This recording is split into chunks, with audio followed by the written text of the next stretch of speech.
First at 5.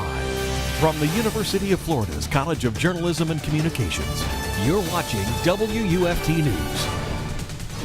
Gainesville police are searching for a suspect that left one man dead this morning.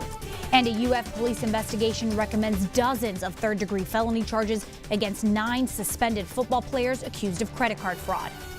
That's our top story tonight. I'm Evan Moon. And I'm Alexa Lorenzo. Today, those possible felony charges were referred to the state attorney for consideration.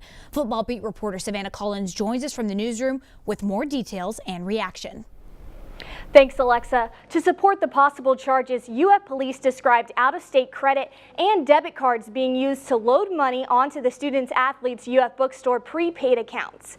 It's not clear yet how any of them tapped into those stolen credit card numbers, but police did note the items they bought and the amounts, often laptops and expensive headphones.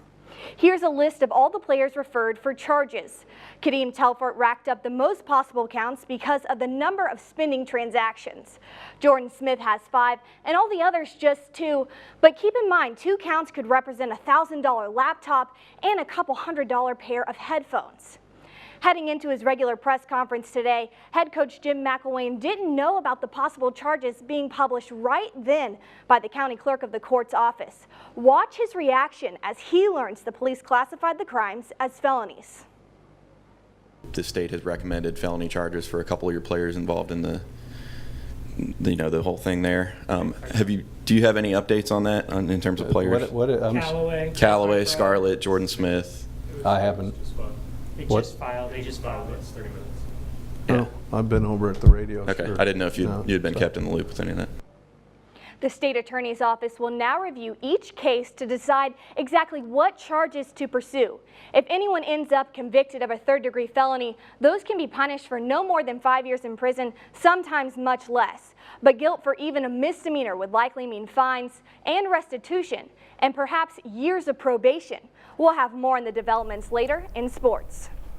As mentioned at the top of the newscast, 9 Florida football players could face third-degree felony charges based on credit card fraud. We now bring in our football beat reporter, Savannah Collins. Savannah, how will criminal charges affect the team on Saturday and in the near future?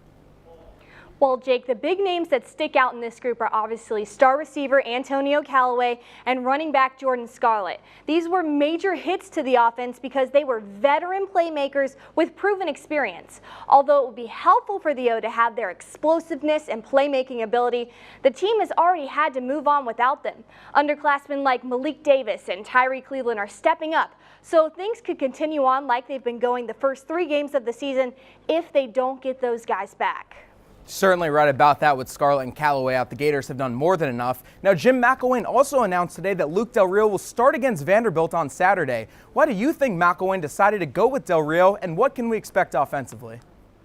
Well, I think when Del Rio entered the game against Kentucky, the offense definitely started playing at a faster pace, and McElwain even said today that the offense needed a jump start. They also looked a little more organized with a veteran in there instead of a relatively inexperienced player like Felipe Franks.